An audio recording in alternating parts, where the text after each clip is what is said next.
Vamos dar início agora à defesa de mestrado do aluno Jonathan Santos, que está sendo desenvolvido aqui no nosso programa de pós-graduação.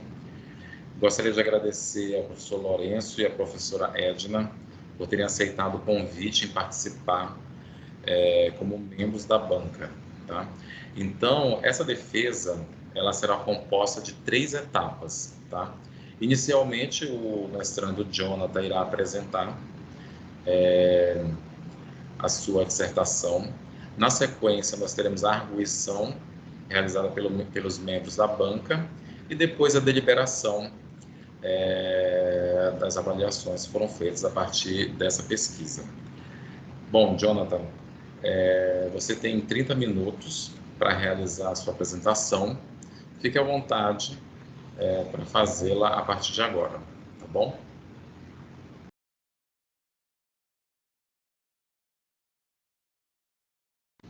Eu acho que o seu microfone está desligado. Desculpa, perdão, foi mal.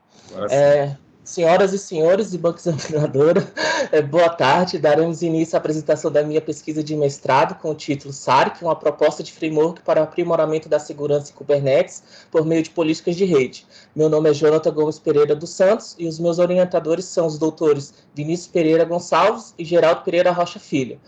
Este estudo foi realizado na Universidade de Brasília, na Faculdade de Tecnologia do Departamento de Engenharia Elétrica, do Programa de Pós-Graduação em Engenharia Elétrica, PPE. E hoje eu tenho o prazer de compartilhar com vocês os resultados deste trabalho. Aqui está a agenda. Essa agenda da apresentação é composta por 10 slides, sendo que os slides que vai ter mais detalhamento é sobre o SARC, experimentação e análise estatística, resultados e discussão. Então, a introdução e a contextualização desse tema. À medida que a computação em nuvem e a virtualização se tornaram essenciais em infraestrutura de TI, a orquestração de container também se torna crucial para o gerenciamento eficiente de aplicações em ambientes distribuídos. E com a pandemia da Covid-19 e a necessidade das empresas de se adaptarem a este cenário, o aumento de demanda por serviços de nuvem aumentou, levando provedores a expandir suas ofertas e muitas vezes contratar profissionais menos experientes. Essa rápida expansão introduziu vulnerabilidades, pois desenvolvedores novatos podem sacrificar segurança para agilizar seus lançamentos. Um risco destacado em relatórios da empresa de segurança Snake. Como vocês podem perceber pela essa imagem aqui, o que acontece? O criminoso, ele cria uma imagem de container no Docker, hospeda dentro desse serviço de armazenamento chamado Docker Hub, e dentro dessas imagens tem um serviço disponibilizado, e nesse caso tem também scripts maliciosos, por exemplo, CryptoJack, que sequestra recursos de CPU, GPU e memória dentro do cluster e faz a mineração ilícita de criptomoedas. Então, um dos problemas relacionados na última década e nessa década é essa ideia do CryptoJack como uma ameaça pertinente. E a importância desse estudo é vital desenvolver mecanismos de segurança robustos para plataformas como Kubernetes. O objetivo da pesquisa são 5: realizar uma revisão da literatura, projetar e implementar o framework SARC, realizar experimentos e estudo de caso, e analisar e discutir os resultados obtidos, e, por fim, propor recomendações e diretrizes para a implementação bem-sucedida de política de segurança em ambientes Kubernetes. Problema da pesquisa, né? Como ilustrado aí na figura 2, o padrão em um cluster Kubernetes é permitir o tráfego livre entre os pods, sem a implementação de mecanismos de segurança específicos. Isso é evidenciado pelas setas verdes aí da ilustração, indicando que nenhuma política de rede específica está sendo aplicada nas interfaces de entrada e saída dos pods. Essa configuração padrão deixa a infraestrutura vulnerável a uma variedade de ameaças cibernéticas, incluindo ataques de negação de serviço, mineração ilícita de criptomoedas, exploração de falhas do cluster e escalonamento indevido de privilégios. Como vocês podem observar, a nossa proposta é o quê? É inserir políticas de rede aqui dentro dessa infraestrutura para mitigar essas ameaças. Aí o que a gente está propondo aqui como questão central desse trabalho? Como podemos garantir a segurança em ambientes Kubernetes de maneira eficaz? Para isso, nós fizemos 2 questões específicas aqui. A primeira, como o framework SARIC pode ser desenvolvido e utilizado para automatizar a criação de políticas de rede em um cluster Kubernetes, aprimorando a segurança neste ambiente dinâmico. Segundo, de que maneira a inserção dinâmica de regras de bloqueio pelo SARIC na interface de saída com portas e protocolos previamente mapeados pode prevenir ataques dentro do pod e para fora do nó do cluster, contribuindo para um ambiente mais seguro. Sobre a revisão da literatura e a fundamentação teórica. Então, a fundamentação teórica dessa apresentação seria muito longa e extensa. Diante disso, foi selecionado 2 conteúdos que são, ao meu ver, a espinha dorsal desse trabalho. O primeiro aqui é um plugin chamado CNI, que é o padrão do cluster Kubernetes. Ele nada mais é do que a interface de rede dos containers. Ele faz a configuração automática da rede dos containers de acordo com as configurações específicas dentro do cluster Kubernetes. Umas características importantes é que esse carinha aqui me deu muito dor de trabalho, porque no início dessa pesquisa eu não sabia, não tinha a menor ideia que esse CNI ele não aplicava políticas de rede, nem pelo menos aceitava regras de IP tables dentro da infraestrutura do Kubernetes. Isso aqui me deu muito trabalho, foram 6 meses trabalhando para entender que o meu problema maior era esse conteúdo, e diante disso eu encontrei na literatura, muito tempo depois, que para você mitigar esse problema, você teria que trocar esse plugin para algum outro plugin de rede. Nesse caso, no site do Minikube, eles recomendaram utilizar o Calico ou Cilium. Nessa pesquisa, eu utilizei o Calico como a primeira recomendação. Sobre aqui o kubeproxy é um componente do Kubernetes, ele é responsável por disponibilizar vários serviços, entre eles endereçamento de IP, roteamento, firewall, alta disponibilidade, balanceamento de carga e proxy diversos, modo de proxy diverso. Sobre a revisão da literatura. A revisão da literatura, a fim de contextualizar, né, e fundamentar a nossa abordagem, foi conduzida um mapeamento sistemático, abrangendo o período de 2018 até outubro de 2023, para identificar trabalhos relevantes. O primeiro trabalho que nós identificamos na revisão da literatura foi o trabalho do Balarambian e Henriques. Nesse trabalho, eles propuseram o Token. É um framework projetado para gerar regras de IP tables nos container Docker. Este estudo é particularmente relevante, pois identifica um gap na pesquisa que serve como base justificativa para o desenvolvimento do SARIC. Então, esse projeto ele tem base justificativa pela necessidade da indústria, pelo relatório da SNCC e por esse gap que a comunidade acadêmica deixou para ser sanado. Além disso, destaca-se aqui 2 trabalhos que focam em sistema de detecção de intrusão. O primeiro trabalho aqui de Kulatunga, esse trabalho aqui, que ele propôs o sistema de detecção de intrusão, ele gerou uma tese, enquanto que o Rocha gerou um trabalho de dissertação. E vale lembrar que o Rocha aqui, ele foi aluno aqui, egresso do programa aqui do PPE, já concluiu todas as etapas e já é mestre. Destacando que ele foi um dos melhores alunos das disciplinas que a gente cursou. Outros trabalhos relevantes, isso aqui é diretamente ligado ao estudo proposto e a minha linha de pesquisa, especificamente, são esses 2 trabalhos aqui. O Lee desenvolveu um mecanismo chamado Kuno. Esse mecanismo gera automaticamente políticas de rede e implementa dentro dos pods dentro do Kubernetes. Esse outro aqui, que ele gerou o Kunerva, por outro lado, ele é um framework, e ele, no meu ponto de vista, nesse momento que eu estou apresentando esse trabalho, ele é melhor do que o meu somente por uma única característica. Ele conseguiu fazer a automatização de regras na interface de entrada. Não sei como que ele conseguiu, tentei fazer aquela olhadinha para a gente verificar como que ele fez, eu não consegui, mas no artigo que ele demonstrou, ele fala que faz, e está como uma característica marcante que ele consegue fazer as regras de entrada, as políticas de regras na interface de entrada. Diferente do meu, que o meu não faz isso. O meu não consegue fazer, ele só faz de manual. Outras características que podem ser ditas aqui na revisão da literatura e características que são diferentes do meu trabalho. Primeiro, O meu framework é um framework sem dependência. Significa dizer o quê? Ele foi desenvolvido em Shell Script, a princípio, em plataformas Linux, ele deve funcionar perfeitamente, e os outros trabalhos aqui, eles lidaram com linguagens de programação diversas, por exemplo, Golang, C++, JavaScript, Python, entre outros. Outra característica marcante, eu não coloquei aqui, não sei porquê, depois que eu faço essa apresentação, eu fiquei pensando, por que eu não coloquei? É porque o Sarik, ele é desenvolvido em módulos, ele é modular. Aí uma das características que é gritante aqui é a modularização do meu trabalho. Esses outros aqui, eles não conseguem disponibilizar outros serviços. Então, essas são as diferenças dos trabalhos da literatura com o meu. Sobre a metodologia. A metodologia adotada para este estudo foi uma combinação de abordagens. Foi uma abordagem experimental, quantitativa e qualitativa. Essa escolha se alinha à necessidade de modelar um cenário experimental dividido em experimentação em dois grupos distintos. O primeiro grupo é sem aplicação de políticas de rede, o segundo grupo com as políticas de rede que o Sarik implementa. Para a coleta de dados, foram selecionadas variáveis, foram conduzidos uma análise estatística descritiva para algumas dessas variáveis e análise estatística qualitativa para outras. Este método misto permite uma compreensão mais profunda e abrangente dos dados coletados.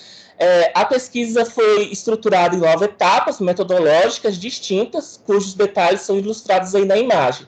Essa estrutura foi cuidadosamente projetada para garantir uma abordagem sistemática e completa do estudo. Descrição do framework Sarik. E por que o Sarik é considerado um framework? Ele é assim classificado devido à sua arquitetura modular e extensibilidade. Ele oferece um conjunto integrado de ferramentas e módulos que trabalham em conjunto para automatizar e gerenciar políticas de rede. A natureza modular do Sarik permite a adição de novas funcionalidades com módulos independentes, como costuma ser um framework. Ele adapta-se a diferentes requisitos e cenários de uso. Sobre os métodos de coleta de dados e métodos de análise de dados. Para a coleta de dados, foi utilizado scripts em Shell, programados para criar um loop interativo através de todos os pods do cluster Kubernetes. Esses scripts executavam comandos específicos para simular comportamentos indevidos. Durante essas simulações, coletamos variáveis relacionadas aos tempos de execução em segundos, permitindo uma análise do desempenho e eficácia do Sarik em situações de mundo real. Sobre o Sarik, o que é o Sarik, como funciona e os benefícios de uso desse framework. Então, o Sarik é um acrônimo para segurança automática de regras de IP tables no Kubernetes. É um framework projetado especificamente para reforçar a segurança em ambientes Kubernetes. Sua principal funcionalidade é a implementação automática de política de rede na interface de saída. Ele foi criado para proteger eficientemente com uma série de vulnerabilidades críticas, como eu falei no início da minha apresentação, tais quais negação de serviço na interface de saída, mineração ilícita de criptomoedas, exploração de falhas no cluster, escalonamento de privilégios indevido. O Sarik se destaca por sua capacidade de mitigar proativamente essas ameaças, aprimorando significativamente a segurança do cluster Kubernetes. Hoje eu vou estar detalhando bem rapidamente cada um desses módulos aqui, para vocês terem uma compreensão mais detalhada do que cada um desses módulos, serviços, ele entrega. O primeiro módulo, o último módulo aqui, o módulo 10, ele é o principal do trabalho. É através dele que as criações das políticas de rede na interface de saída é feito. Através dele a gente cria algumas políticas que são implementadas automaticamente do cluster, evitando esse tráfego indesejado dentro dessa interface de saída. O primeiro módulo aqui, regras manuais, ele aplica regras, como o nome fala, bem didático, regras manuais. O administrador do sistema do cluster ele vai poder adicionar protocolos e portas, endereçamentos automaticamente dentro dessa interface. O segundo módulo aqui, exclusão de todas as regras dentro do cluster, ele serve para você excluir todas as regras que estão pertencentes dentro do cluster automaticamente. O terceiro módulo, a visualização das regras que estão implementadas dentro do cluster, é esse número 3 aqui que faz isso. Ele vai te exibir quais são as regras que estão dentro do cluster. O módulo 4, exclusão de regras únicas, você pode ir excluindo uma regra que é implementada automaticamente dentro do Sarik. O módulo 5, que é as regras de entrada, lingres, que eu falei no início da minha apresentação da revisão da literatura, ele serve para você inserir as regras manual na interface de entrada. Aí, nesse caso aqui, eu não consegui fazer automatização, por mais que eu dei uma olhadinha lá no trabalho do concorrente, eu não consegui fazer isso. O módulo 6, por enquanto, né, claro, né? Aí, o módulo 6 aqui é o monitoramento. Através do monitoramento, a gente consegue visualizar, de fato, as regras as políticas de regras que estão sendo implementadas dentro do cluster Kubernetes. O número 7, ele é meio assim, né? Ele é o backup. Se a pessoa quiser analisar como é feito essas políticas de rede, você pode fazer um backup dessas políticas através de um diretório específico que é criado no script, e você tem acesso a essas políticas. No módulo 8, a validação, ele serve nada mais para verificar se as regras foram e são realmente seguras. No caso aqui, ele é um módulo ainda experimental, ele consegue só fazer essa análise assim para os protocolos e portas. O IP ainda está dando algumas falhazinhas, que eu espero ainda corrigir. E o último módulo aqui, o módulo 9, é o ajuda. Todo ferramenta assim, de terminal sempre tem uma ajuda, né? E aí eu propus aqui criar um módulo chamado ajuda para ajudar pessoas novatas nessa ferramenta aqui, nesse framework. Sobre os experimentos e análises estatísticas para avaliar o SARC. Foram realizados em um ambiente simulado de cluster de nó único, utilizando o simulador Minikube. Foi desenvolvida uma aplicação de votação distribuída para esse propósito. A aplicação distribuída, ela foi configurada com as distribuições Linux Debian e hospedando os bancos de dados Redis e Postgres, e na distribuição Linux Alpine para o serviço de front-end e back-end. Sobre as ferramentas e softwares utilizados aqui, foram muitas, viu, pessoal? Infelizmente, aqui eu não coloquei para não ficar poluída a apresentação, mas os principais aqui foram o Docker, o Python, o Kubernetes, o Grafana, o Prometheus, o banco de dados Redis, o banco de dados PostgreSQL e o software de estatística Jamov. Nas métricas analisadas aqui tem uma questão muito importante, porque as escolhas das métricas foram avaliadas. A primeira fala que eu falo é que foi através da revisão da literatura. Todos os trabalhos que eu analisei, eles sempre escolheram para analisar a métrica de desempenho. Diante dessa recomendação aí, vamos dizer assim, pela revisão da literatura, as escolhas das métricas que vão ser analisadas nesse trabalho foi métricas de desempenho. Sobre essas métricas que foram analisadas, foram seis métricas em 2 grupos distintos, métricas quantitativas e métricas qualitativas. As métricas quantitativas foram latência, taxa de resposta e taxa de transmissão. As métricas qualitativas foram CPU, memória e rede, ou seja, eu utilizei o software Prometheus para coletar esses dados e o software Grafana para exibir. Aí no Grafana eu criei um dashboard, e nesse dashboard a gente consegue visualizar essas métricas que foram capturadas. Sobre a parte aqui da análise estatística descritiva. Quando a gente faz uma análise estatística descritiva, o que nós queremos saber é se o P é significante ou não significante. Diante disso, na avaliação estatística das métricas quantitativas, observamos diferenças estatisticamente significativas para todas as métricas e todas as variáveis que foram submetidas a esse teste estatístico. E para não ficar repetitivo, eu vou estar utilizando aqui o PodDB para fazer essa análise aqui, e é isso. Então, a primeira aqui nessa tabela aqui, métrica latência, que a gente pode aferir. As variáveis como curl e wdet apresentaram valores atípicos em uma distribuição não normal, que foram normalizados após a remoção de outliers, que são dados que estão fugindo do comportamento padrão da amostra. O teste de Levene confirmou a homogeneidade das variâncias para algumas variáveis, mas outras exigiram o uso do teste T com correção de Walsh devido à heterogeneidade observada. Quanto à métrica taxa de resposta, todas as variáveis relacionadas aos pods DB, Redis, Result e Volt apresentaram valores atípicos em uma distribuição não normal, demandando a transformação logarítmica para a normalização. O teste de Levene indicou a necessidade de aplicação do teste T com correção de Walsh, com os resultados mostrando p-valores abaixo de 0,5 para todas as variáveis, indicando diferenças significativas. Por fim, na métrica taxa de transmissão, o pod Redis mostrou uma violação do pressuposto de normalidade, levando à transformação logarítmica dos dados. O teste de Levene apontou falta de homogeneidade das variâncias, resultando na aplicação do teste T com correção de Welch. Todos os resultados foram estatisticamente significativos, ou seja, P menor do que 0,05. Destaca-se aqui que nessa análise foi criado um relatório técnico disponibilizado no site do projeto do SARIC. Aí, nesse relatório técnico, várias informações como mediana, média, curtose, desvio padrão, analisadas e exposta para a comunidade acadêmica. Aqui é a coisa mais importante daqui da apresentação, né? Essa pesquisa resultou em 2 produtos principais, refletindo a relevância do framework SARIC. O primeiro produto aí, que eu considero, é o artigo publicado no Simpósio Brasileiro de Redes de Computadores e Sistemas Distribuídos, SBRC, no ano de 2022, onde apresentamos a versão inicial do SARIC. Esse artigo representou um marco importante, introduzindo o framework à comunidade acadêmica. O segundo produto, atualmente em fase final de publicação, já passou pela rigorosa etapa de revisão por pares, recebemos feedbacks dos avaliadores, e o que nos permitiu aprimorar o artigo para um processo de rebuttal.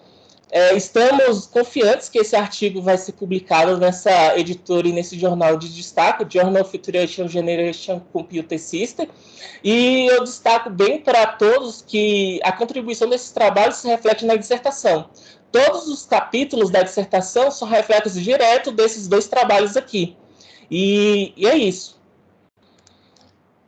Discussão aqui dos resultados. É interessante a gente iniciar aqui a discussão dos resultados obtidos, pois terá foco inicialmente nos gráficos que representam essas métricas. Por exemplo, métrica de latência, taxa de resposta e taxa de transmissão para o pod DB como referência. Esses gráficos ilustram claramente as diferenças observadas na restrição do tráfego indesejado. Por exemplo, quando eu propus esse experimento e essas coletas de dados, eu falava, não, eu vou escolher essas variáveis, eles vão ser executados rapidamente, e aqui eu vou ter uma questão bem crítica de análise, que quando eu colocar as políticas de rede implementadas dentro do Kubernetes, vai aumentar esse tempo, que aqui vai ter um bloqueio. Por que está tendo esse bloqueio? Por que está tendo aumento aqui dentro desse gráfico no grupo 2? Primeiro, o protocolo que está sendo aferido aqui é o protocolo TCP, Protocolo de Controle de Transmissão. Ele é orientado à conexão. Significa dizer o quê? Que ele espera-se ter uma resposta positiva na hora de submeter essa ferramenta em execução. Quando ele não consegue, ele vai repetir esse processo, até dar um timeout, e isso vai gerar várias repetições aqui, até esse tempo ser concluído, né? Então, assim a gente consegue observar. Outras coisas características aqui que a gente pode estar levantando como uma discussão é o sistema operacional que está sendo utilizado e as bibliotecas dentro desse sistema operacional. O kernel dentro dessas imagens do container. Tudo pode afetar aqui o comportamento dessa amostra aqui de forma gráfica e visual. Além disso, a gente pode falar também que é o meu computador, né, que ele sobreaqueceu, ficou muito quente, e isso também tem um reflexo direto. Outra coisa importante de avaliar nesses gráficos aqui é que o intervalo de confiança foi de 95%. Significa dizer o quê? Que as amostras tiveram alguns dados diferentes, e isso aqui a gente representa por essa representação aqui, ó, no meio aqui, essa setinha para cima. E todo o comportamento dessa discussão é isso. No grupo 1, que é sem políticas de rede ativa, o dado vai ser transmitido rapidamente. Quando você aplica políticas de rede para restringir um tráfego indesejado, vai aumentar. Vai aumentar aqui, claramente visível que está tendo alguma interferência aqui, né, nesse gráfico aqui. A mesma coisa, a minha ideia, quando eu fiz essa proposta, era isso. Era ter uma constante. Na minha cabeça, assim, eu falei, não, eu vou executar os comandos, eles vão ter uma constância aqui no grupo 1, aí quando eu implementar o grupo 2, ele também vai ter uma constância. Aí aqui nesse gráfico aqui representa a métrica de taxa de transmissão, que foi utilizado o IPUF 3 para fazer esse estresse dentro do cluster. E, como eu falei no slide lá de análise estatística, foi gerado essa página aqui do projeto com todo o relatório técnico dessas análises estatísticas descritivas. Além disso, a gente foi parte agora aqui para a discussão da análise estatística qualitativa. Essa análise estatística qualitativa, a gente está utilizando aqui CPU, memória e rede. Aí, quando a gente fala de uma metodologia qualitativa, a gente está falando que é a opinião do pesquisador, do autor que está fazendo o experimento. Diante disso, aqui, quando eu executei esses experimentos, esse gráfico ele gera em 5 minutos. A cada 5 minutos ele está criando esse gráfico. Aí a gente pode observar aqui que são poucos momentos que está tendo um estresse. No meu ponto de vista, não está afetando o desempenho da aplicação que está sendo aferida aqui e os pods dessa aplicação. Aí, chegamos. Limitações de trabalhos. Bom, esse estudo destaca as contribuições do SARC para a segurança em Kubernetes, mas eu reconheço essas suas limitações. Foi realizado em um ambiente controlado, isso não pode refletir a complexidade de sistemas reais. O foco aqui foi em distribuições Linux como o Alpine, o Deb, o que não abrange todas as configurações possíveis. As métricas de desempenho, embora amplas, não são completas. Aspectos como consumo de recursos não foram explorados. E como trabalhos futuros, é essencial testar o SARC em ambientes de produção reais, examinar sua eficiência em diferentes sistemas operacionais, incluir métricas adicionais de desempenho. Importante também investigar seu comportamento e gestão complexa de regras de firewall e sua resposta a ameaças emergentes, principalmente em cenários onde a latência é crítica. Além disso, como todos os trabalhos aqui da literatura, tem essa palavrinha aqui, inteligência artificial. Aqui é o caminho natural desse trabalho, utilizar alguma inteligência artificial com Python para fazer com que a criação das políticas de rede e a aferição das regras de firewall dentro do Kubernetes, dentro do KubeProxy, sejam processados adequadamente. Chegamos ao final aqui da apresentação. Para concluir, nossa pesquisa destaca o papel do SARC em aprimorar a segurança dos clusters Kubernetes. Através de experimentos, comprovamos que o SARC aprimora significativamente a proteção contra ameaças, como ataques de negação de serviço, mineração não autorizada de criptomoedas. Ele se revela como uma ferramenta promissora para a gestão de segurança com grande potencial para a evolução e adaptação de novos desafios. As reflexões finais aqui. Esse estudo não apenas fornece o framework, mas também pavimenta o caminho para um futuro onde a segurança digital é parte integral das infraestruturas de TI. O SARC é um marco do compromisso com a inovação, destaca-se em um cenário de evolução tecnológica acelerada e ameaças emergentes. E, por fim mesmo, aqui eu estou deixando uma mensagem de reflexão, né? Encerramos este trabalho como um convite aberto à comunidade para continuar desenvolvendo e fortalecendo a segurança em Kubernetes. Com o SARC, damos um passo significativo, pequeno, né? Mas significativo, mas é apenas o começo de uma jornada que exigirá nossa dedicação contínua para alcançar sistemas cada vez mais seguros e confiáveis. Aqui estão as principais referências do meu trabalho, principalmente aqui da apresentação. E, por fim, aqui eu deixo os meus agradecimentos para todas as pessoas que direta e indiretamente me ajudaram. Eu não vou conseguir fazer os meus agradecimentos corretamente, mas tenho certeza que na dissertação eu gastei umas 3 semanas escrevendo, e para cada pessoa que está dentro dessa... Obrigado. Aí eu finalizo a minha apresentação, passando a palavra para o professor Vinícius.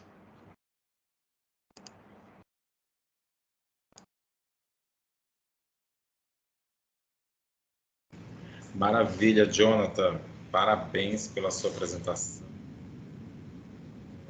Então, nós vamos dar início agora à segunda etapa da defesa da dissertação de mestrado do Jonathan, onde eu convido os membros da banca a trazerem suas discussões e dúvidas acerca da pesquisa. Então, como é de praxe, convido o professor Lourenço, né, nosso membro externo, a iniciar a sua arguição. Obrigado, professor Lourenço, por ter aceito a participação na banca do Jonathan. Obrigado, Vinícius. Boa tarde. Primeiramente, Satisfação estar aqui com vocês, né? Acho que vocês estão me ouvindo bem, né? Satisfação estar aqui, participar da banca e poder te dar alguns feedbacks e ter alguma contribuição para o Jonathan, né? Jonathan, eu gostaria de, então, novamente, obrigado pelo convite, né? Vinícius, tanto o Geraldo quanto Geraldo, não sei se está aí, mas o Jonathan, né? Muito obrigado pelo convite. Gostaria de elogiar o seu trabalho. Assim, é um trabalho que é bem interessante do ponto de vista de ser prático, né? Então, aquela coisa de você colocar, assim, a mão na massa mesmo, ver como que acontece, né? Às vezes a gente... É uma característica que eu tento incorporar aos meus trabalhos, a maioria dos meus trabalhos também é assim, né? Às vezes a gente usa simulação, mas porque às vezes é uma infraestrutura crítica que não existe ainda, como sistemas, carros autônomos, esse tipo de coisa, então a gente usa simulação, mas a minha preferência é por subir a máquina, executar, instalar o código, ver como que funciona, e assim por diante. E é o que você mostrou aqui para gente, eu achei isso bem louvável, acho que só quem coloca a mão na massa ali mesmo sabe a dificuldade que é implementar, de repente, algumas ideias ali na prática, né? Então, parabenizo em relação a isso. Eu tenho aqui, basicamente, algumas perguntas. Eu achei o texto bem escrito, tá? Eu gostei do texto, inclusive. Parabenizo vocês aí. Eu achei que ficou assim, bem organizado, ficou muito bacana. Você colocou o código lá no final, deu para, assim, ter observar ali como que foi implementado, né? E eu acho que isso aí é bem bacana. Questão de correção de texto, acho que um errinho ou outro, eu comecei lá no início, mas depois eu vi que estava muito bem, e acho que eu nem não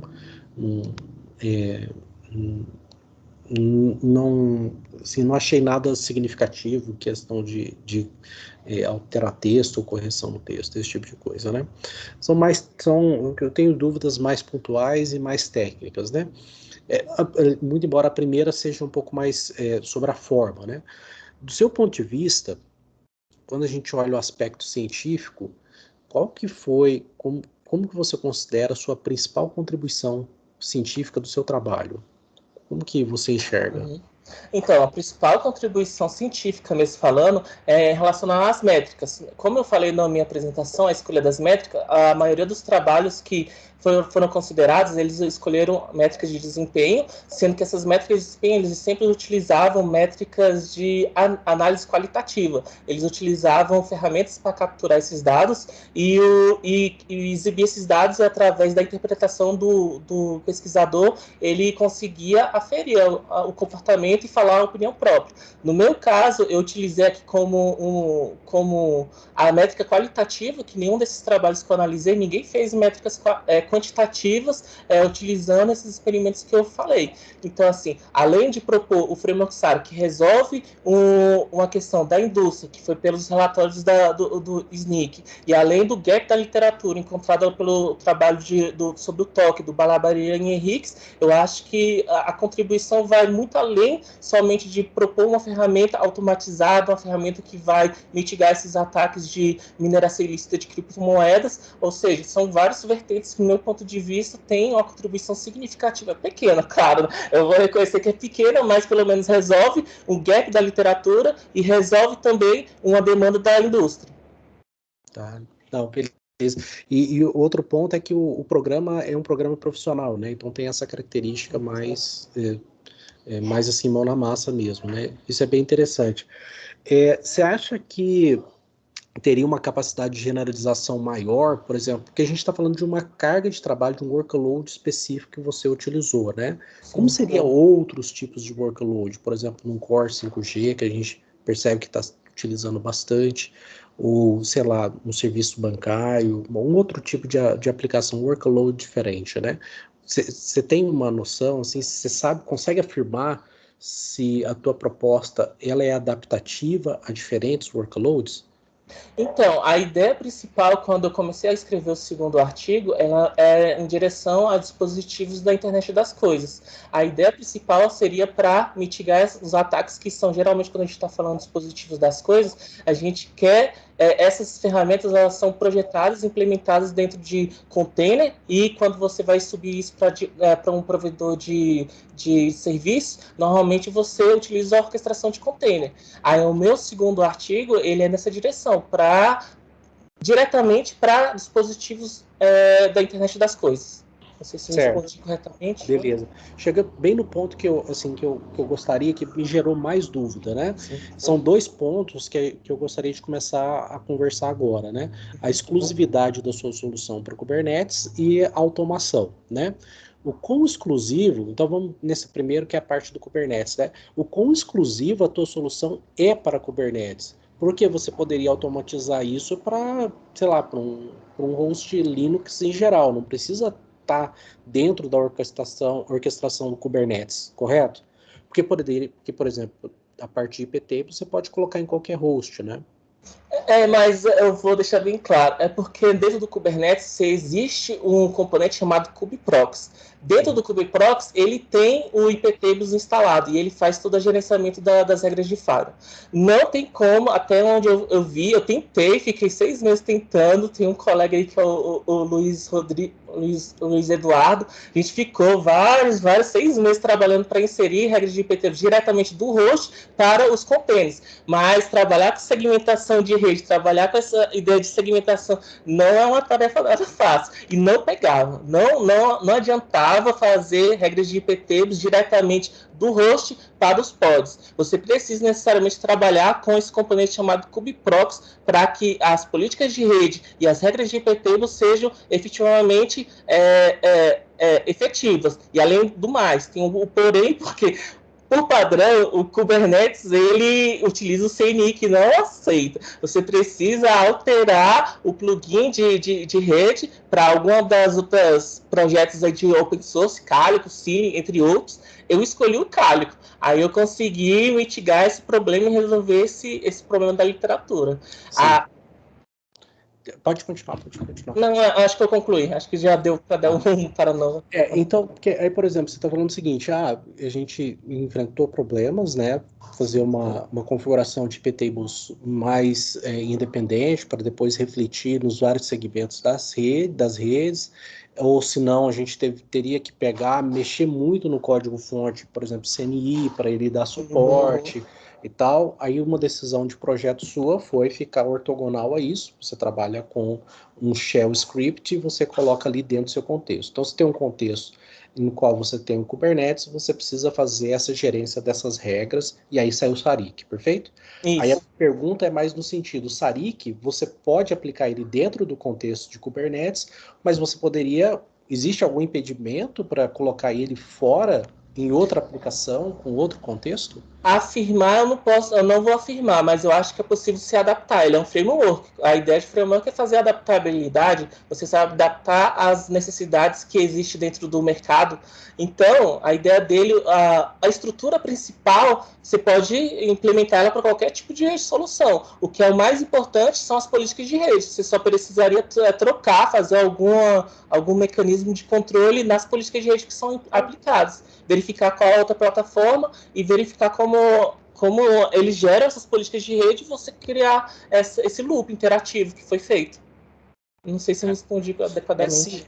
Porque eu fiquei muito com essa impressão, porque, por exemplo, se a gente está fazendo aplicação de políticas de segurança num contexto específico de iptables, a gente poderia migrar isso para um outro tipo de aplicação. Então, não seria tão exclusiva a sua solução, ela seria mais genérica e menos especializada no Kubernetes. Eu fiquei com essa impressão. Eu acho que a minha solução ela é especificamente direcionada ao Kubernetes. Isso daí foi uma solicitação dos orientadores. Para falar a verdade, porque eu não deixei bem claro no início da apresentação, a ideia principal do meu pré-projeto foi trabalhar exclusivamente com Docker e Docker Swarm. Aí, ao longo aqui dos nossos períodos de reuniões, os professores, foca no Kubernetes. É o Kubernetes por quê? Porque ele é o líder de mercado, ele tem mais evidência, todo mundo está utilizando, e os problemas ocasionados dentro desse sistema de orquestração vai ser mais vamos dizer assim, aceito pela comunidade acadêmica e também pela indústria, para ter uma persuasão, vamos dizer assim, né, persuadir quem está precisando dessas soluções nesse momento. Tá, tudo bem. E, obviamente, a gente tem uma parte que é mais específica da aplicação, então a gente está falando ali dentro do proxy, do Kubernetes, e às vezes a gente tem alguma coisa que está fora dessa aplicação, que está mais direcionada ao host, né? Isso. Então seria um pouco mais ali da parte centralizada nos dados da aplicação, outra parte mais centralizada na gerência do cluster em si, né? Então, você conseguiria aplicar nesses dois níveis, políticas de segurança nesses dois níveis, tanto de quem está gerenciando o cluster, tanto do ponto de vista da aplicação? É possível, como trabalhos futuros, é possível ser feito isso. Mas a sua aplicação, o seu está focado mais na aplicação, né?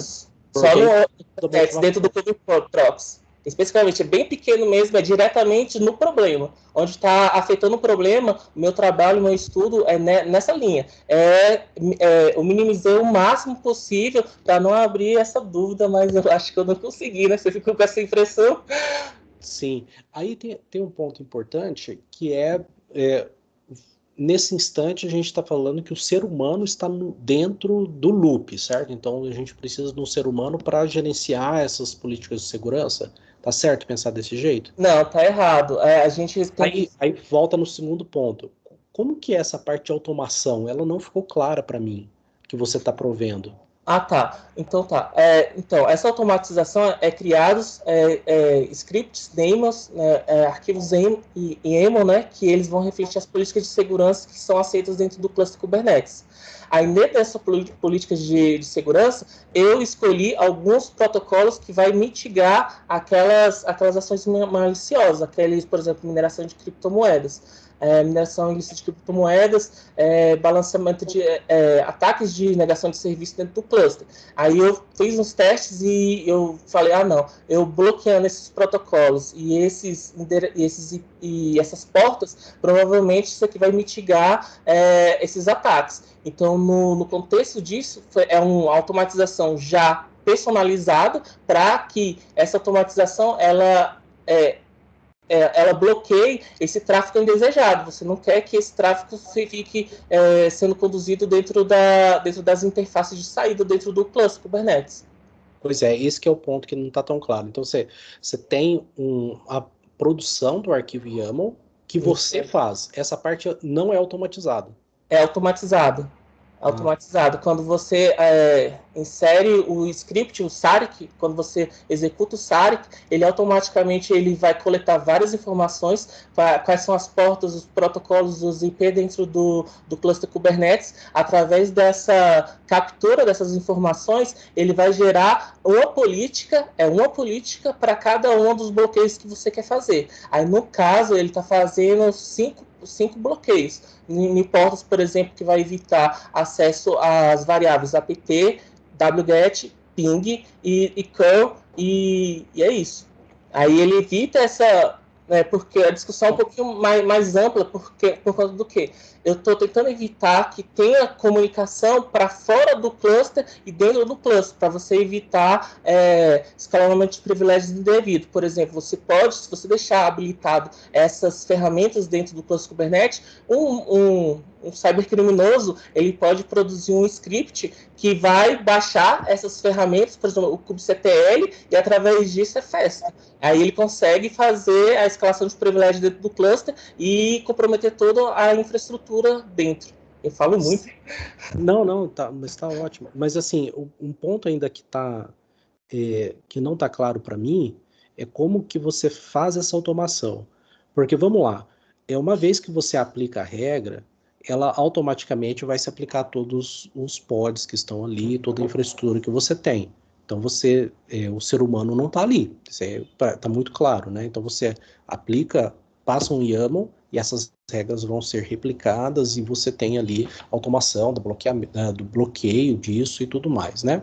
Beleza, então essa parte aí é a parte que o Kubernetes já faz, ele já automatiza isso e não tem dúvida. Beleza, então vamos para um outro contexto.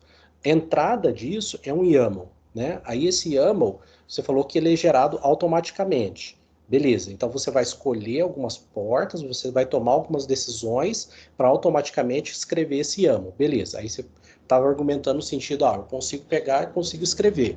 Ok, e como que você mediu o desempenho disso? Será que não tem falso positivo nisso? Qual a capacidade de generalização desse método seu de automação da criação do YAML? Essa que é a parte que me deixa mais em dúvida ainda. Eu não consegui entender a sua parte. Eu posso falar como que foi os passos. Quando você está falando de falso positivo, a gente tem a ideia de métricas de segurança.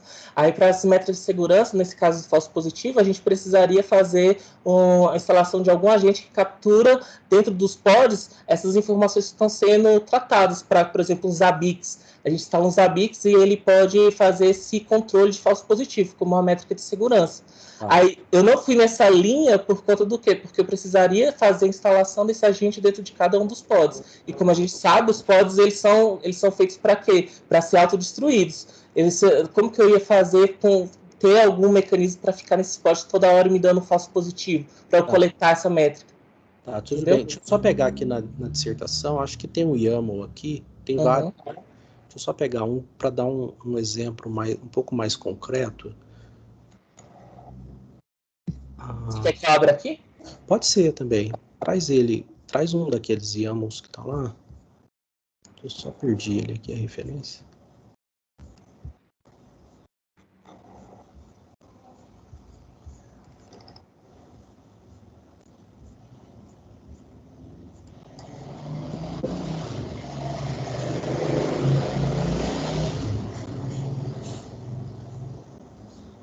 Esses aqui? Do egresso, né? Então, nesse caso aí, a linha de egresso, né? Na linha... Deixa eu ver se eu tô com ele aqui. Que esse aí é o algoritmo 1, né? Na linha 11, a gente tem um IP block, certo? Sim. E a gente está bloqueando toda... o tráfego dessa rede aqui. Exatamente, né? Beleza. Como que você decide qual rede vai bloquear? Porque aqui esse YAML é gerado automaticamente, né? Então você tem que extrair... Antes disso tudo, eu faço a extração dessas informações dentro do cluster. Eu faço uma expressão regular, um código dentro do shell, e através dessa expressão regular eu recolho qual é o IP que esse cluster está configurado. Através disso, eu faço uma mitigação desses endereçamentos e eu crio essa parte aqui. Essa parte que especificamente ela é automática. Aí eu pego, não sei se eu consegui expressar corretamente. Pois mas aí, por exemplo, você pegou, nesse caso aí você está só com uma rede, né? Vamos supor que fossem 10 subredes. Como que eles teriam essa informação? Sim, é porque no contexto do Kubernetes a gente trabalha com limitações de rede, né, que são as namespace. Aí nesse caso aqui do trabalho, eu escolhi para trabalhar com a única rede Volt. Aí dentro dessa eu fiz essa minha proposta. Não sei se eu expliquei corretamente. Isso, aí vamos supor que você tem um pod que ele é permitido para se comunicar apenas com um IP ou com uma rede específica? Pela rede. Normalmente a gente configura, quando a gente cria um sistema distribuído dentro do cluster Kubernetes, você limita o tráfego dos dados para essa rede somente, para namespace. Aí como que você faz isso? Pelo serviço. Você está liberando quais são os serviços que eles vão responder, os pods vão se comunicar. Aí tudo é um pouquinho mais além disso. Mas aí nesse contexto a gente tem uma política de segurança que ela é determinística, né? Você nega todas as redes e permite só aquela do seu pod. Então você não precisa automatizar isso, né? Boa pergunta. Boa pergunta. Né? Porque esse que é o meu ponto de dúvida, entendeu? Porque, por exemplo, se fosse um caso diferente, a gente teria assim, olha, esse nosso pod ele vai conversar com essa rede aqui, mas eventualmente ele vai conversar com outras redes. Beleza. Aí, tá, então você tem incertezas sobre quais redes ele vai conversar. Tá, então uma é certeza, beleza, deixa ela lá bem determinista. A outra vai ter algum conjunto ali, vai ter alguma mistura entre um tráfego que é legítimo e outro tráfego que não é legítimo. Aí, nesse caso, como você faz a automação, você teria falso positivo, né? Porque um tráfego que, de repente, ele seria benigno e você classifica ele como maligno, ou vice-versa, né? Depende de como você vai se posicionar.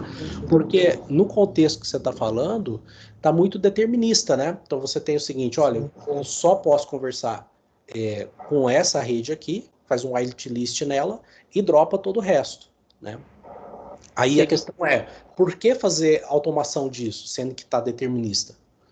Então, no contexto da proposta desse framework, eu peguei essa ideia que foi dos trabalhos relacionados e eu utilizei o método mais simples para resolver o problema. Nesse caso, é também uma limitação do trabalho, eu não tenho pensado a respeito dessa questão que o senhor está trazendo aqui para nós analisarmos, discutirmos, e eu falo que, eu digo, né, que tem uma limitação realmente assim que pode ser tratada em trabalhos futuros. Uhum. Porque aí talvez, acho que esse é um ponto que de repente vale a pena, isso gerou dúvida, né, em mim, obviamente, e eu acho que talvez valha a pena destacar um pouco mais essa questão, né, sobre porque como você está no mestrado profissional, eu entendo todo esse viés, né, de ser prático, você realmente trouxe esses elementos, você fez a ferramenta, implementou ela, mostrou, ok, isso traz uma carga, vamos dizer, técnica muito grande para você, e a parte científica, ela também acaba sendo um pouco impactada. E nesse ponto aqui ficou descoberto essa questão de como que é feita quais cenários que eu tenho, qual que funciona, qual que não funciona, qual o escopo que eu tenho. Eu acho que vale a pena você trazer um pouco dessa discussão aqui, motivar por que especificamente você tem esse caso, você talvez levar um pouco lá para os trabalhos futuros, um exame, sei lá, talvez uma investigação maior, né, nesse sentido. Isso pode ser que caia justamente lá na parte de aprendizado de máquina que você mencionou, né? Então, sei lá, detecção de anomalias, alguma coisa nesse sentido. Perfeito. Sim, as suas considerações serão levadas aí para o capítulo de discussão. E eu vou adicionar essas limitações aqui e essa fala do senhor. Uhum, tá bom. Bom que fica gravado, né? Aí fica mais fácil. você volta lá. E tá, então ficou essa questão.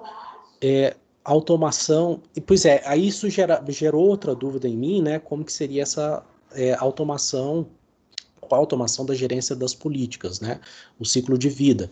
Porque em algum momento você pode querer remover, né, umas regras, porque aqui, aí entenda agora, esse questionamento meu, eu não sei mais se ele é válido, né? Porque eu estava pensando assim, que você tinha um ambiente de rede mais dinâmico, menos estático, e aqui você está mostrando para mim que é um ambiente mais estático, né? E a minha pergunta, a próxima pergunta seria num sentido de um ambiente mais dinâmico. Aí no sentido de como que você toma a decisão de inserir uma nova regra no YAML, como que você toma a decisão de alterar essa regra, né? Tá, então eu tenho só alterar e depois remover, né? Inserir. Tá, eu tenho que inserir 10 redes.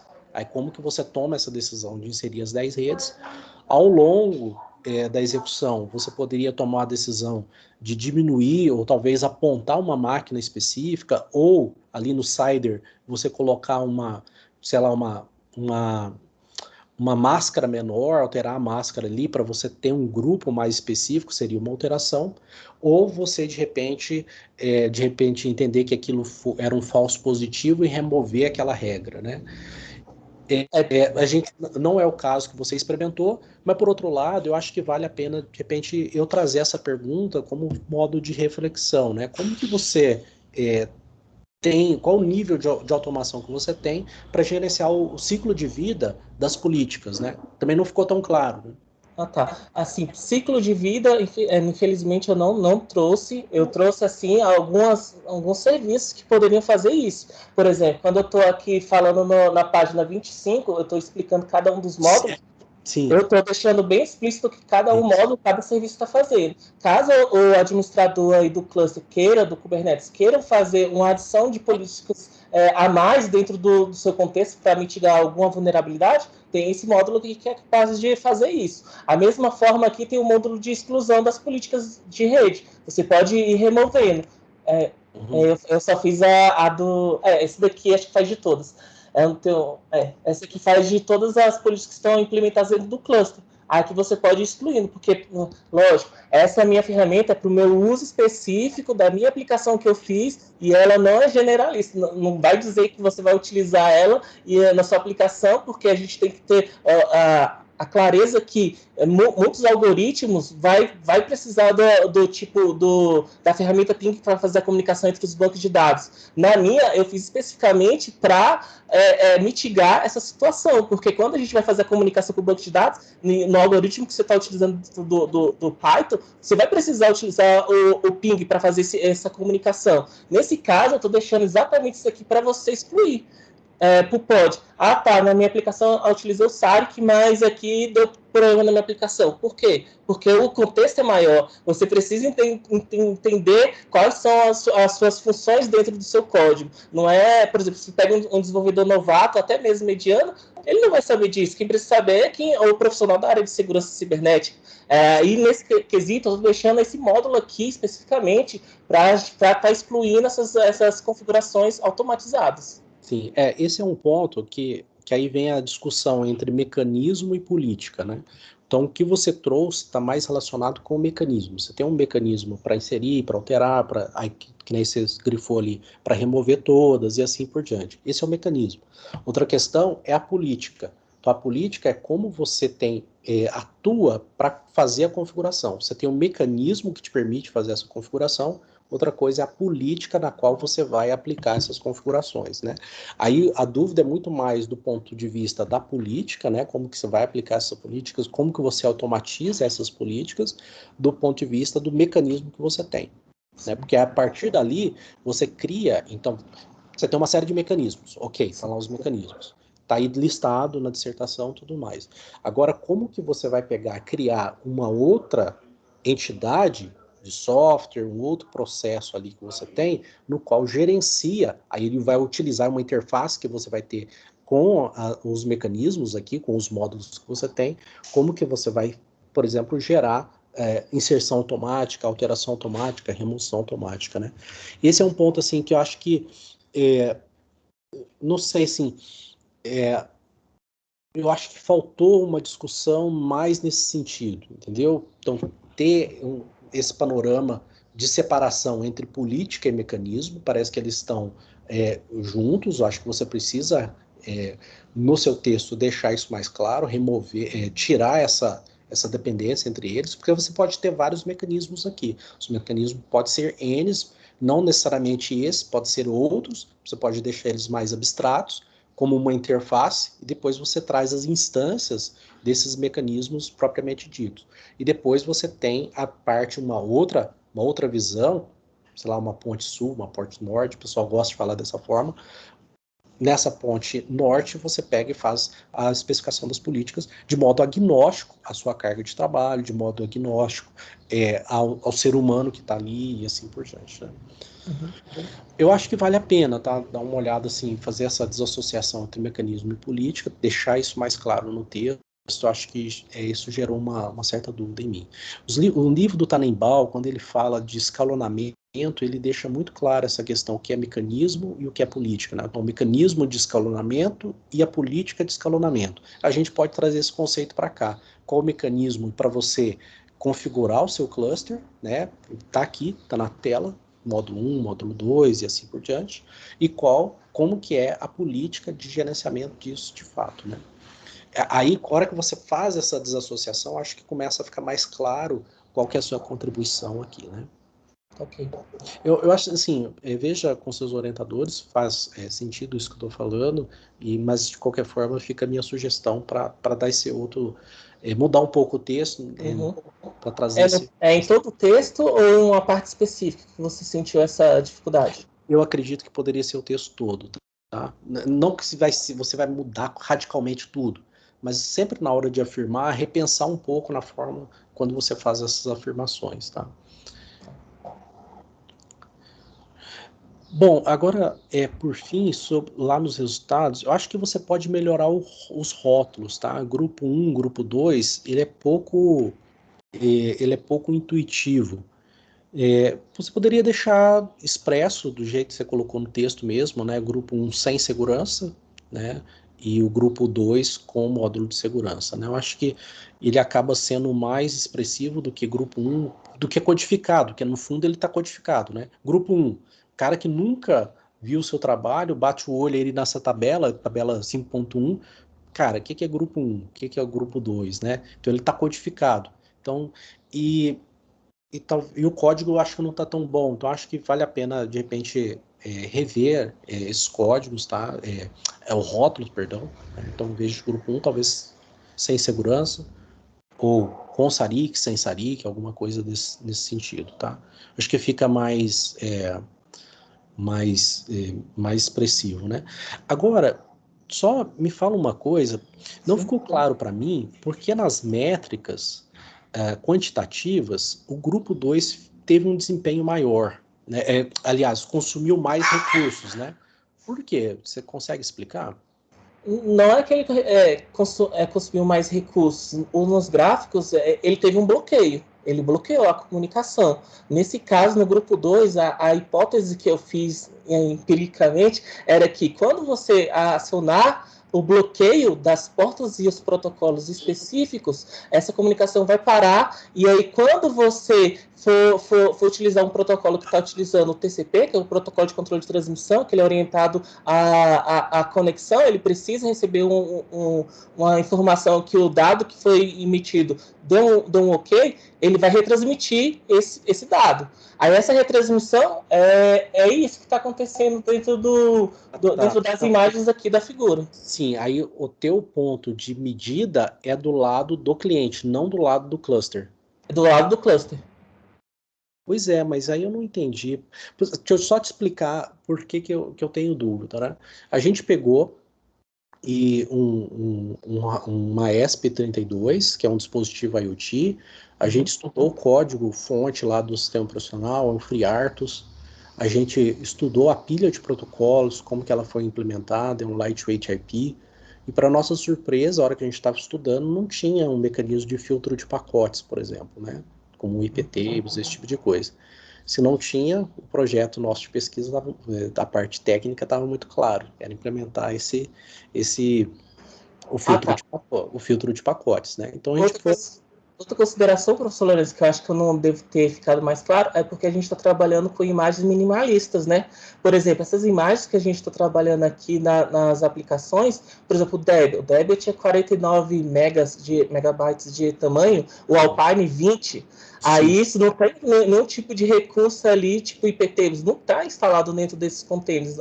As ferramentas e as bibliotecas para otimizar esse desempenho melhor dentro desse cenário não vão ter. Certo. Né? Mas aí, continuando essa história que eu estava contando, a gente foi lá e implementou, né? Então, na hora de testar, a gente testou a gente disparou uma série de Nmaps para fazer reconhecimento na plaquinha, né? Então, imagina lá que a gente está fazendo um Nmap para ver quais portas, para fazer a numeração das portas que tem ali, né? Então, a gente fez um teste do Nmap. Aí são vários testes com Nmap, 150 comandos de Nmap. A gente testou na ESP32 com o software original, certo? Então, ela tem uma capacidade computacional muito limitada. Então, a hora que a gente coloca ali, ocupava CPU, memória, rede da ESP32. E depois a gente repetiu o mesmo teste naquela com o nosso módulo de segurança, né? Aí, a pergunta básica é, intuitivamente, qual que vai consumir mais recursos? Aquela que não tem o mecanismo de proteção ou aquela que tem tudo aquilo mais o mecanismo de proteção? Qual que consome mais recursos computacional? No meu ponto de vista, é que tem mais recursos, né? Pois é, isso é bem interessante, né? Aí sabe qual foi o resultado que a gente teve? Foi o outro. Aí a pergunta básica é por que a gente teve esse comportamento? Por causa do seguinte, sem o mecanismo de proteção, um pacote chegava na pilha de protocolos e ele subia toda a pilha de protocolos para depois ele ser descartado. Com o mecanismo de proteção, a hora que o pacote chegava aqui, a gente já bloqueava ele. Na enlace? Já bloqueava? Camada de enlace? Layer 3, a hora que ele sai do enlace e vai para a memória principal. A gente achou o ponto ali de que a gente recebe o pacote e já descartou ele. Então, o pacote, sem o mecanismo de proteção, ele fica residente na memória por um bom tempo, até a máquina até a ESP32 perceber que aquilo está ocupando ela, mandar uma resposta. Aliás, ele manda a resposta de fato, então o pacote chega, depois ela desce com ele de novo, ocupa a memória, processa e assim por diante. No mecanismo de proteção, ele já é cortado no início. A hora que ele chega, ele já é descartado, então não sobe a pilha de protocolos e depois não desce. Então, com o mecanismo de proteção, você tem um descarregamento, ou seja, um offload, daquele tráfego que era não solicitado. Então, a gente teria um desempenho melhor, do ponto de vista menos um burden, né? Menos carga, com o dispositivo, com o mecanismo de proteção. Aí, quando eu vejo o teu resultado, eu pensei, putz, é o mesmo caso, né? Porque a gente vai ter um monte de negação de serviço ali, um monte de pacotes indo, e no caso aqui eu vou remover esses pacotes ali do meu cluster. Se eu vou remover esses pacotes, então quer dizer que eu tenho uma ociosidade maior dos meus recursos computacionais. Mas as métricas dizem ao contrário. E é por isso que me motiva essa pergunta, né? Você consegue explicar um pouquinho mais nesses detalhes que nem eu tô perguntando? Bom, eu posso explicar como que foi todo o processo, né? Quais são as ferramentas e como que foi a medição que foi feita, se isso servir de argumentação. Então, na primeira métrica aqui, na métrica latência, o que foi a proposta? A gente utilizou o comando time, a gente estava medindo esse comando em segundos, foi feito expressões regulares para pegar exatamente o tempo que o comando demorava para... Perdão, aí só mais um ponto, né? Se eu medisse, nesse caso, nesse exemplo que eu te dei, se eu medisse dentro da ESP32, aí que foi o nosso caso, a gente teve esse resultado. Agora, se a gente medisse de fora da ESP32, no caso do Nmap, o Nmap ia encontrar uma série de dificuldades ali que a gente não ficou fora do nosso contexto, né? Aí eu fico em dúvida se você está medindo de fora ou de dentro, né? Porque se você medir de fora, obviamente a latência vai ser maior, porque você mandou um pacote para lá, ele nunca teve resposta, aí o que vai acontecer com a latência? Ela vai subir para quem está do lado de fora, mas quem está do lado de dentro...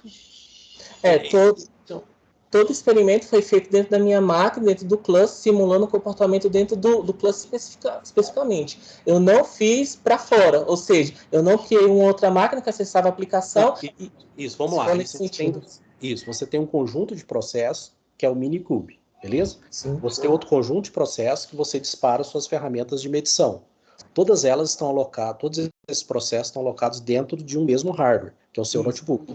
Beleza. Mas aí você faz a medida dentro do Minikube ou fora do Minikube? Fora do Minikube, dentro do host. Tá respondido, então. Então, esse que é a questão. Você está do lado de fora, então, como você tem as suas requisições indo para o serviço do Minikube, e você está fazendo o drop delas ali, a latência vai aumentar, né? Então, entendi agora o que você está fazendo. Tá, aí, no caso, elas vão realmente... exato. Então, o grupo 2 realmente vai sofrer com um desempenho pior, porque você está medindo do lado de fora. Você deixou claro, acho que se isso está no texto, não ficou claro para mim, tá? Eu acho que valeria a pena mostrar... veja bem, você precisa trazer para o seu texto, talvez, uma visão mais de processos e menos de máquinas, né? O que é um container? Um conjunto de processos isolados ali. O que é o Kubernetes? O orquestrador desses caras, certo? Então, trazer essa visão mais de processos, mais de sistemas operacionais, eu acho que traria mais clareza sobre o que você está fazendo de fato, né? E mostrar, de repente, colocar uma figura mostrando aonde que você está fazendo, extraindo essas métricas, né? Que fica de fora do Kubernetes, né? Porque eu fiz mais textual. Sim, concordo com o senhor. Eu acho que esse é um ponto que também gerou dúvidas para mim, eu acho que não está tão explícito no seu texto de dissertação, acho que eu sugeriria trabalhar um pouquinho mais nesse sentido, para trazer essa visão mais técnica, né, mais próxima do sistema profissional. De repente, trazer uma representação gráfica, eu acho que pode ajudar bastante, né? E até fica mais fácil depois para você explicar por que você teve uma degradação do desempenho, né? Porque você está medindo do lado de fora, não do lado de dentro. Porque se você medir do lado de dentro, as métricas são outras. Que nem eu te falei, que é o meu caso. Que nem eu te falei no caso lá da ESP32 que a gente implementou. Nossa, para falar a verdade, nem considerado essa sua explicação. Você deu uma aula aqui agora. Obrigado aí. Eu acho que vale a pena incorporar, de novo, né? Veja com o Vinícius, veja com o Geraldo se é pertinente mesmo, se de repente agrega ao texto, tá? Mas essas são as dúvidas que eu fiquei, né? Novamente, eu parabenizo, assim, eu sei quão difícil tá? A gente trabalha implementando aqui também. A SP32 é apenas um exemplo aqui que eu citei. A gente trabalha nessas implementações para saber como as coisas funcionam de fato, o que é aplicável, o que não é aplicável. Você trouxe isso, né? Então você demonstra isso, então parabenizo você por conta disso. Mas, por outro lado, a gente também sofre, da mesma forma que eu estou argumentando aqui com você, a gente também sofre, eu sei como é difícil lidar tanto com a implementação, quanto fechar, delinear, tipo, a gente trazer no texto o delineamento do escopo, ter o que fica dentro, o que fica de fora, né? Então, acho que, de repente, isso traz mais pontos de vista para você melhorar o seu texto, ponto de vista de trabalhos futuros também, tá certo? Bom, eu termino por aqui, parabenizo novamente, Jonas, pelo seu trabalho, agradeço novamente o Vinícius, o Geraldo pelo convite, e passo a palavra para vocês, para o Vinícius novamente. Muito obrigado. Muito obrigado. Isso pelas ações. Tenho certeza que essas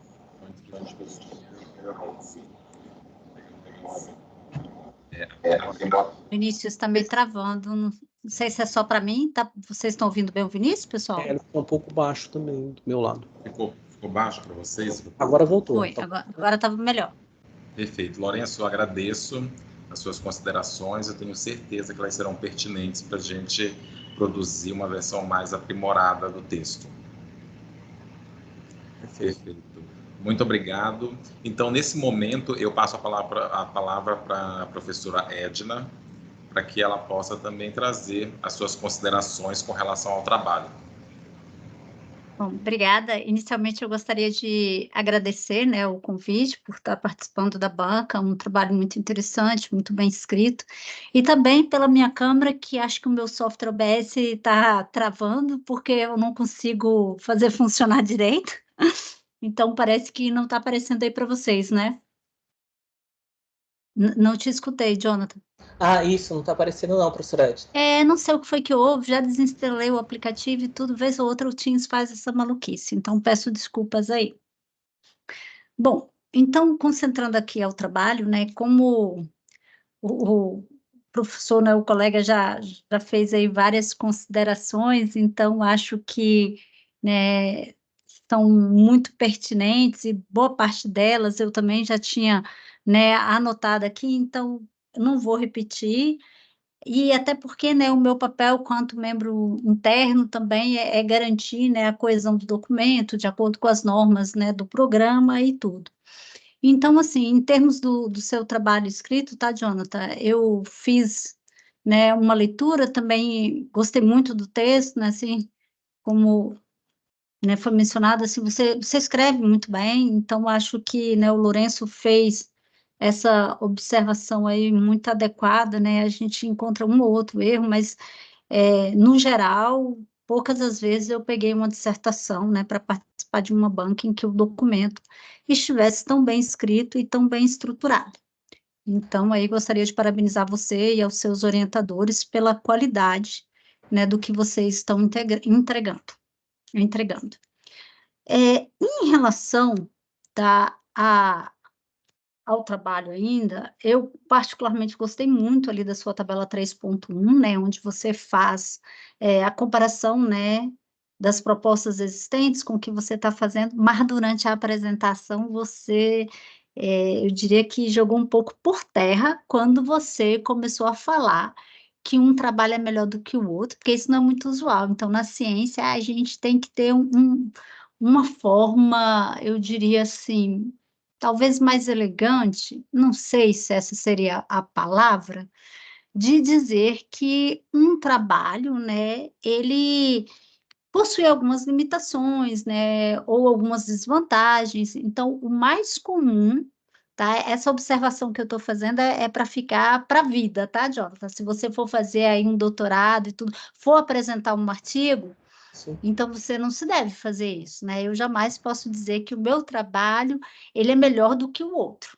Isso não é elegante, né? O que a gente faz é dizer, olha, embora existam aqui essa lista de trabalhos, os quais, né, possuem várias contribuições, X vantagens em relação à segurança, sei lá, de acesso, à segurança, né, voltada a dispositivos físicos, mas eles possuem certas limitações. Então, o usual é esse, é você falar, né, dizendo quais são as vantagens e desvantagens, e não dizer que o trabalho da gente é melhor do que o outro, porque não existe um trabalho melhor do que o outro, né? No contexto em que eles foram feitos, eles foram muito bons, e eles também resolveram várias outras questões que naquela época ainda não estavam resolvidas.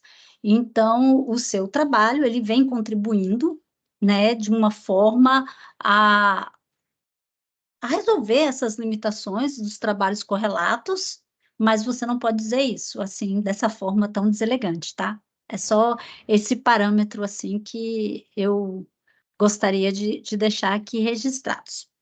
Então, é importante, né, aí eu até, né, fiz a leitura desse item, até voltei lá, então o comum é a gente fazer isso mesmo, é dizer os diferenciais, apontando, né, quais são os desafios que eles apresentam e como que a gente, né, está resolvendo esses desafios nessa proposta aí do seu framework. Eu fiquei com uma dúvida, que eu achei também que ficou descrito assim de uma maneira muito simplória, a forma como você coletou as políticas de redes a serem estudadas e analisadas. Aí eu queria que você falasse um pouquinho para mim de como que você fez isso. Bom, essas políticas de rede, a primeira coisa que eu fiz foi acessar o site do Kubernetes e através dele tinha uma única página contendo uma explicação muito pequena. Eu fui através dos sites de tipo site do Minikube, aí dentro do Minikube, lá eles explicavam como que a gente criava políticas de rede, e essas políticas de rede foi isso. Além disso, eu fiz nos trabalhos relacionados, eu verifiquei como que os trabalhos de Lee, esses dois trabalhos aqui, eles implementavam essas políticas, e eu dei uma olhadinha, mas o meu trabalho já estava mais adiantado, aí eu já estava em processo de publicação, e essa ideia de criação dessas políticas de rede vai nesse sentido. Eu fiz a análise de alguns trabalhos aqui da literatura que iam diretamente no ponto de políticas de rede, tanto dos sites específicos, né, da ferramenta, como de outros, e além disso, nos sites assim, do Discord da vida, as pessoas explicando, conversando, em sites técnicos. Eu busquei, assim, nesse sentido, a criação dessas políticas de rede. Entendi. Certo. E agora, só assim mesmo, qual a reflexão que você faz assim em relação ao seu trabalho? Você acha que um framework, ele pode realmente garantir um ambiente seguro e evitar qualquer ameaça ou ataque, ou não? Qual a reflexão que você faz em relação a isso? A minha reflexão crítica é que sim, ele consegue mitigar esses ataques. É melhor você ter um framework que consegue mitigar ataques já conhecidos do que você deixar a sua infraestrutura totalmente aberta, tendo, por exemplo, vou fazer uma contextualização agora, né? Por exemplo, os criminosos, eles não estão pouco se lixando para o que está sendo feito do outro lado, de proteção. O que eles querem ter aproveito por exemplo, dos recursos computacionais, por exemplo,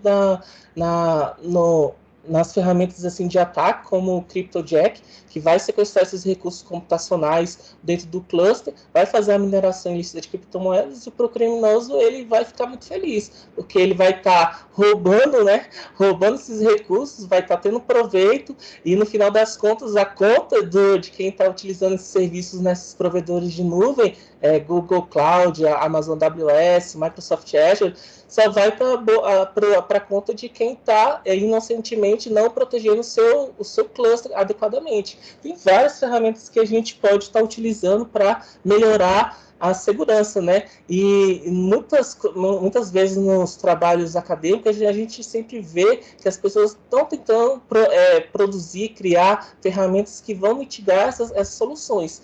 Em relação ao meu framework, ele é pequeno, ele é mínimo, mas ele vai diretamente na questão central do problema. Ele resolve o problema de forma rápida, simples e eficiente, como é o slogan do meu projeto. Então, nesse sentido, aplicar o framework SARIC em projetos de mundo real é extremamente relevante. Eu acredito que, claro, tem algumas limitações que precisam ser melhoradas, mas nesse momento que eu estou entregando esse estudo, essa pesquisa, e pelas validações que foram feitas, pelas submissões e aceitações dos artigos, eu acredito que é muito valiosa a implementação de forma para a indústria, né, para resolver esses problemas que as empresas de segurança como a Snake está dizendo.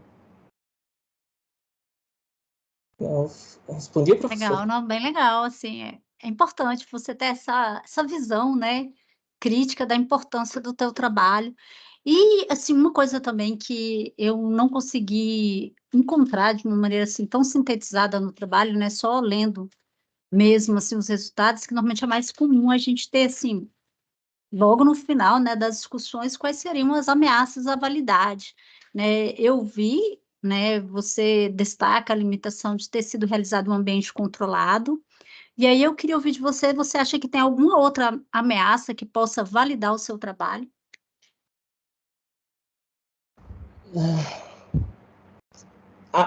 Respondendo sinceramente, talvez possa ser que as políticas que estão aplicadas no meu contexto não se reflitam para outro contexto de outras aplicações. Como eu tinha falado para o professor Lourenço, a minha aplicação, o meu desenvolvimento foi somente em um único tipo de aplicação, que foi uma aplicação de votação. E ela não reflete a abrangência de todos os sistemas distribuídos existentes dentro da indústria e do meio acadêmico. Aí pode ser que esse framework SARIC, da maneira que ele está, não consiga proteger 100%. A mesma coisa de todas as ferramentas de segurança, no meu ponto de vista, né? Ela não consegue proteger tudo ao mesmo tempo. Sempre ela vai ter a limitação do quê? Ela consegue resgatar, consegue proteger para aquelas ameaças conhecidas. No meu caso, eu fiz esse trabalho de trabalhos relacionados, né? Eu fiz essa pesquisa, encontrei esse gap, encontrei essas ameaças que são provenientemente esses scripts maliciosos geralmente vão ser afetados na interface de saída. Eu estou mitigando essa questão, mas vai muito além ainda do que o framework é capaz, porque eu não posso, nenhum tipo de ferramenta vai fazer as melhores práticas de segurança. Isso já vai desde do início da construção da imagem do container. O desenvolvedor que está utilizando, ele vai utilizar imagens contaminadas dentro do repositório para evitar tempo desnecessário para você configurar e instalar uma aplicação. Nenhuma ferramenta vai conseguir mitigar isso. A gente pode tentar minimizar. O framework SARIC vem nessa direção. Ele está, assim, 100% de certeza, assim, eu deixo bem claro aqui agora, que ele consegue mitigar essas ameaças conhecidas agora. Por exemplo, mineração ilícita de criptomoedas, negação de serviço, entre outros. Aí, nesse sentido, para ameaças conhecidas, o framework ele é capaz, ainda mais para o meu cenário específico dessa votação. A ideia para fazer trabalhos futuros é nessa direção, fazer outras aplicações, testar o SARIC em outras aplicações, inserir inteligência artificial, talvez, para criar melhor essas políticas de rede, e eu acho que é isso que é a resposta que eu dou.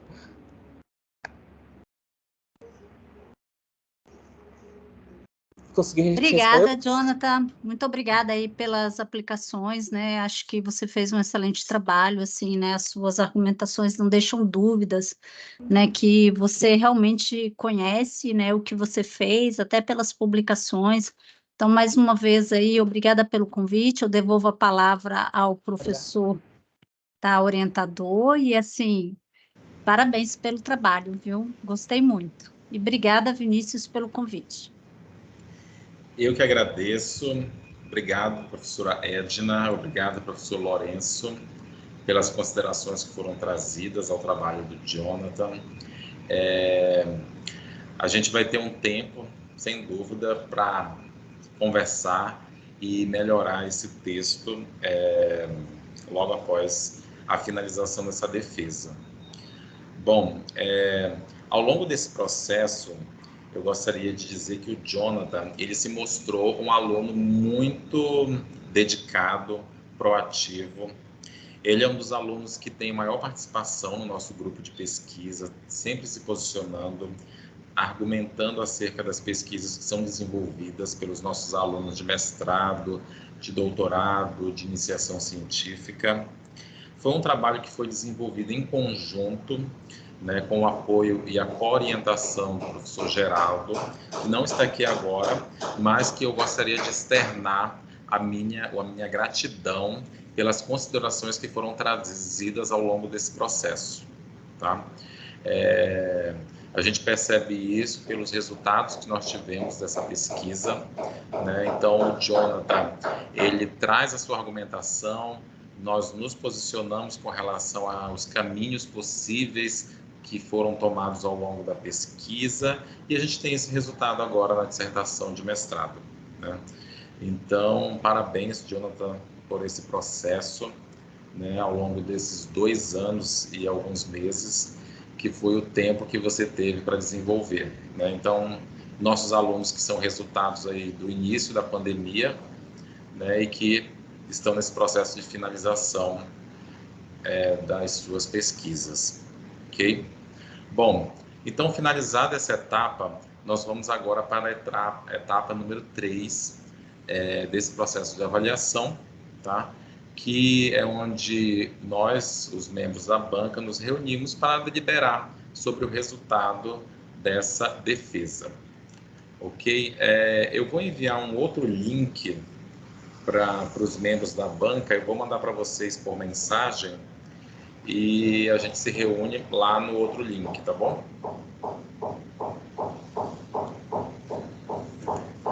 Tudo bem.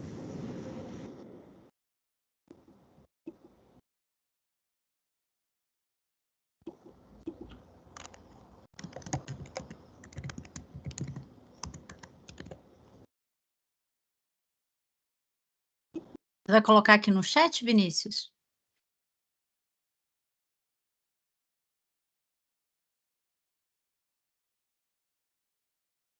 Né?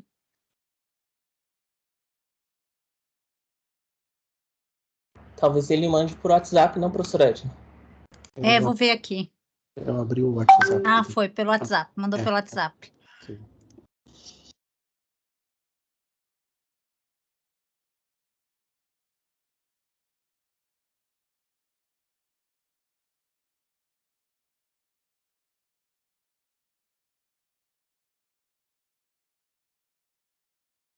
Rapaz, mas tem gente aqui, velho. Eu fico muito feliz. Tá todo mundo querendo ver seu sucesso aí, Jonathan. Aí. Parabéns, viu, cara, pela apresentação aí. Nossa. Acho que deu uma melhoradinha, né, Alexandre? Da prévia, só tirando aquele deslize ali dos trabalhos relacionados. Mas, como eu falei para você, cara, isso aí é com o tempo, né? Você vai treinando a apresentação, mas você fala com propriedade, né? Quando você tem o conhecimento, você fala com propriedade. Sim. E toda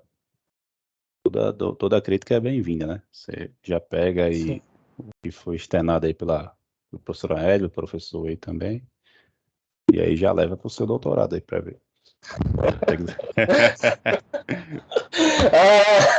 Se vira. Ai. Se Vira. Pessoal, o Alexandre é aluno de doutorado, ele já é mestre, ele é daqui do programa, e agora ele está aí no doutorado e faz parte aqui do grupo de pesquisa aqui dos orientadores.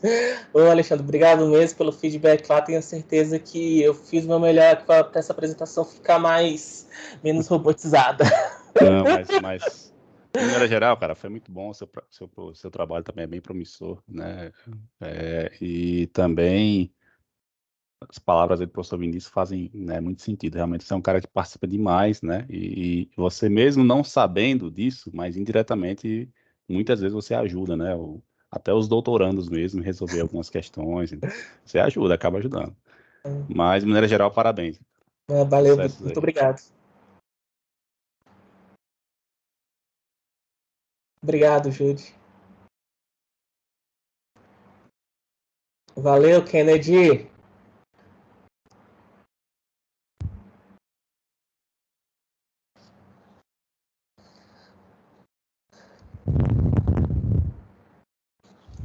Deixa eu parar o compartilhamento aqui agora.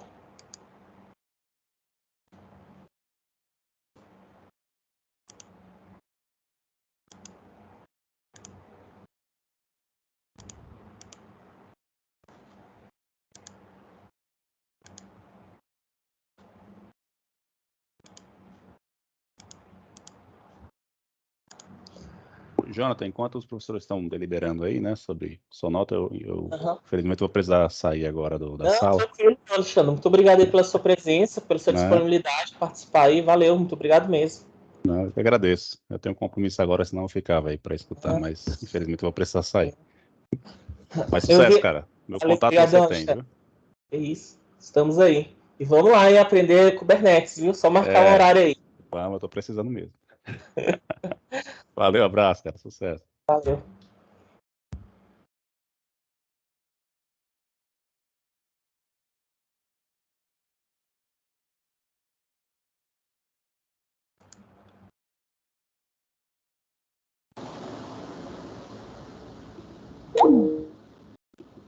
Olá, boa tarde. Bom, e agradeço também a plateia que está aqui, né? Temos uma grande quantidade de amigos do Jonathan participando também da sua defesa.